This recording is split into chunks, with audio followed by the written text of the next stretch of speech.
side. Very convenient.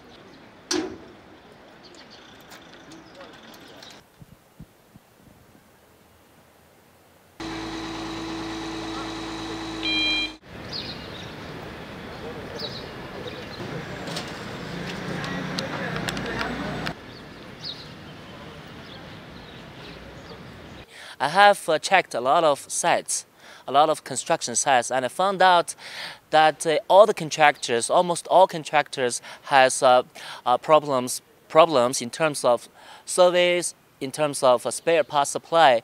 So that is why from 2018 that I started the business in Kenya, and because we think we can make a difference, especially to give spare parts, to give the repair work, the service, get more market information from this expo. And in the meantime, we get to know more and more clients. We'd like to know what they need, what they want. And in the meantime, we hope we could get some potential business, especially when the business is coming up.